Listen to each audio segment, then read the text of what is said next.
Alright, in the next portion of the lecture, I'll go through a few other novelty-seeking exploration methods. So for these, I won't go through them in quite as much detail, but I just want to give you a sense for other techniques that have been put forward in the literature that also exploit the notion of optimism to improve exploration.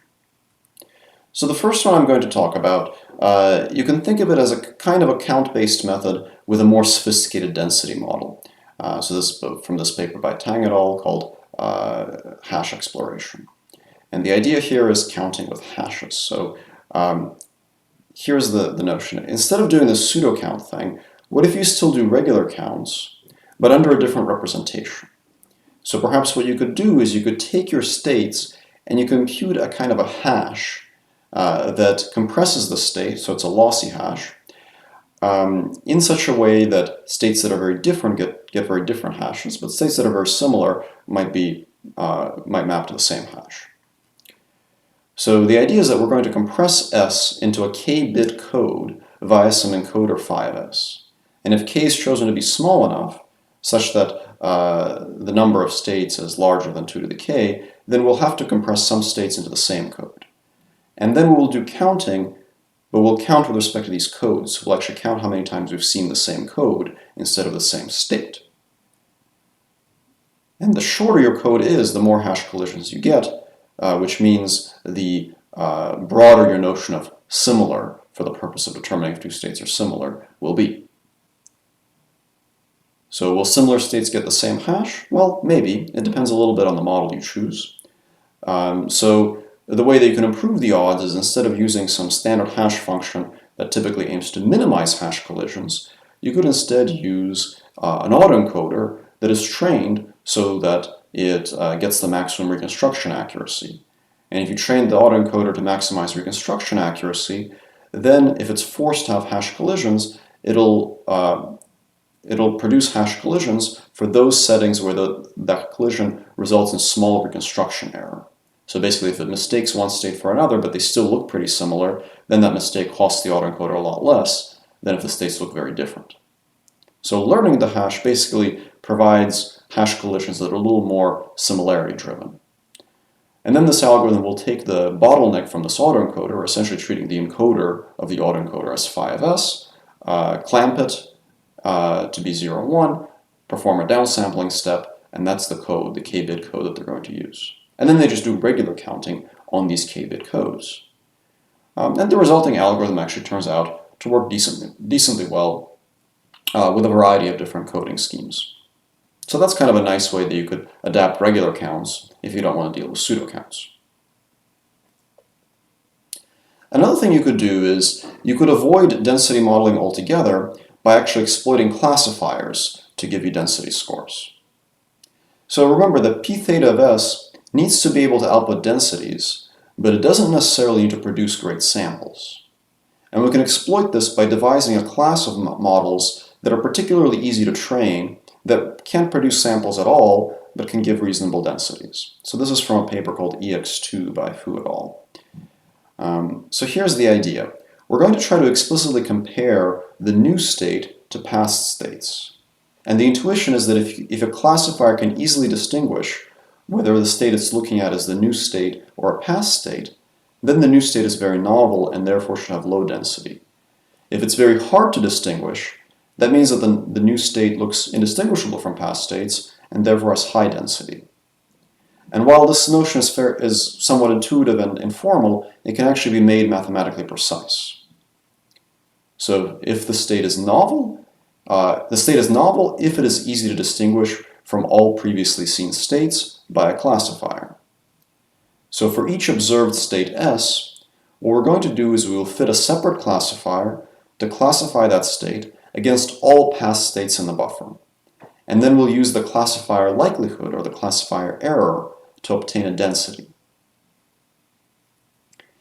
So it turns out that if the probability that your classifier assigns to the state is given by d of S, and I have the subscript S because this is the classifier that's trying to classify the state S against all past states. So d subscript S of S is the probability this classifier assigns to the state being a new state.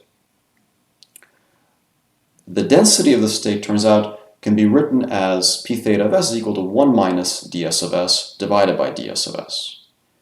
And the way that you obtain this equation is you write down the formula for the optimal classifier, which can be expressed in terms of the density ratio, and then do a bit of algebra.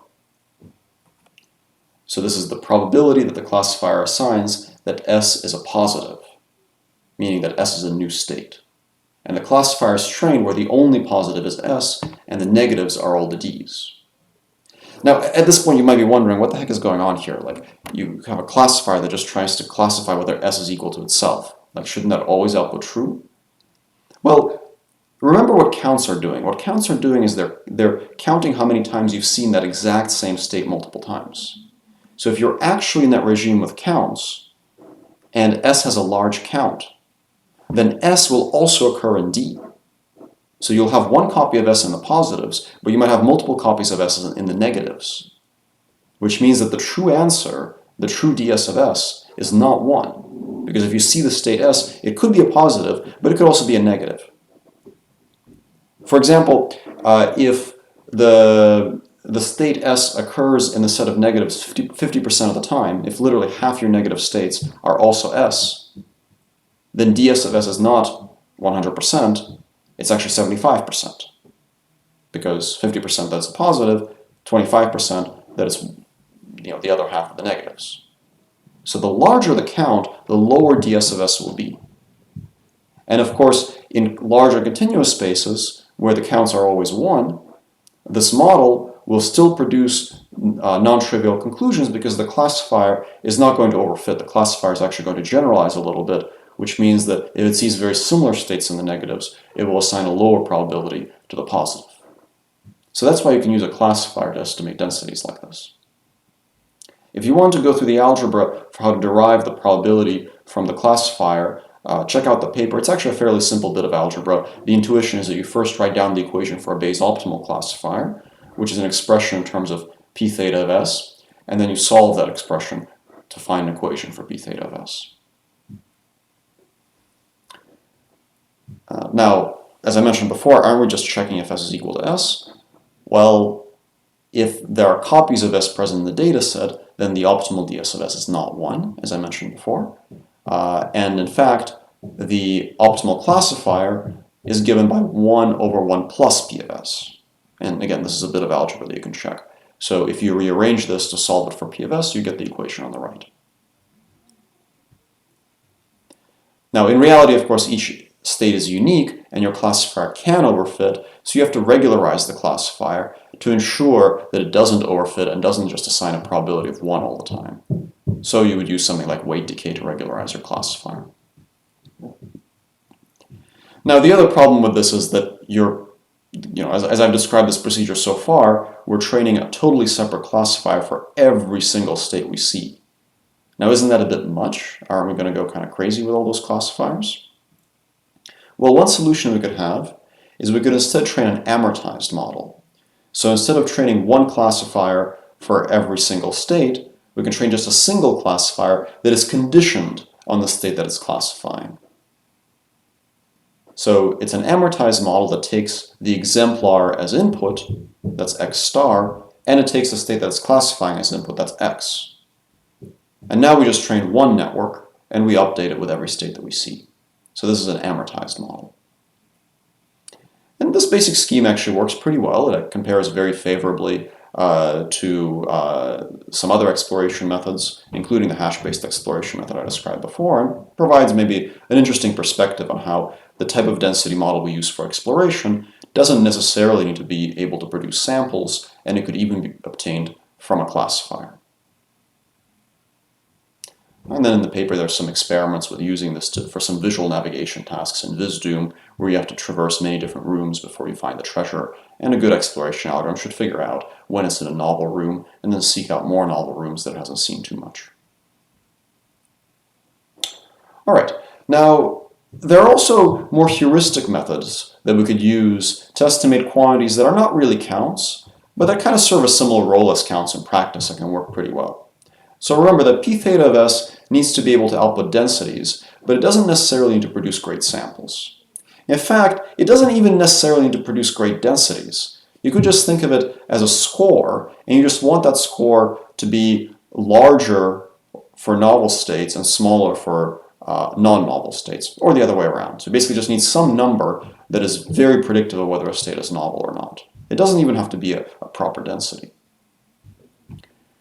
So you just need to be able to tell if a state is novel or not. And if that's all you want, there are other ways to get this that are a little more heuristic but can work well. So for example, let's say that we have some target function f star of s comma a. Don't worry about what this function is for now. Let's just say it's some scalar valued function on states and actions. So maybe it's this function. And we take our buffer of states and actions that we've seen, and we fit an estimate to f star. So we fit some function f hat theta. So f hat theta is trying to match f star on the data. So maybe our data set contains these points. F hat theta might look like this. So it's going to be similar to those points, close to the data, but far from the data it's going to make mistakes because it hasn't been trained in those regions. So now we can use the error between f hat and f star as our bonus, because we expect this error to be large when we're very far away from states and actions that we've seen. So close to the data, the two functions should match. Far from the data, f hat theta might make really big mistakes. So then we would say the novelty is low when the error is low, and the novelty is high when the error is high. So then we could ask, well, what kind of function should we use for f star? And there are a number of different choices that have been explored in the literature. So one common choice is to set f star to be the dynamics. So basically f star of SA is S prime. That's very convenient because it's a quantity that clearly has something to do with the dynamics of the MDP, and of course you've observed S prime in your data. So you could essentially train a model and then measure the error of that model as a notion of novelty. This is also related to information gain, which we'll discuss in the next part of the lecture. An even simpler way to do this is to just set f star to be a neural network with parameters phi, where phi is chosen randomly. So this network is not actually trained. It's actually just initialized randomly to obtain an arbitrary but structured function. The point here is that you don't actually need f star to be all that meaningful. You just need it to be something that can serve as a target that varies over the state and action space in ways that are not trivial to model. So that's why just using a random network actually can work pretty well. And this is actually what, part of the material that will be on homework 5. So it's a good idea to kind of understand why this works.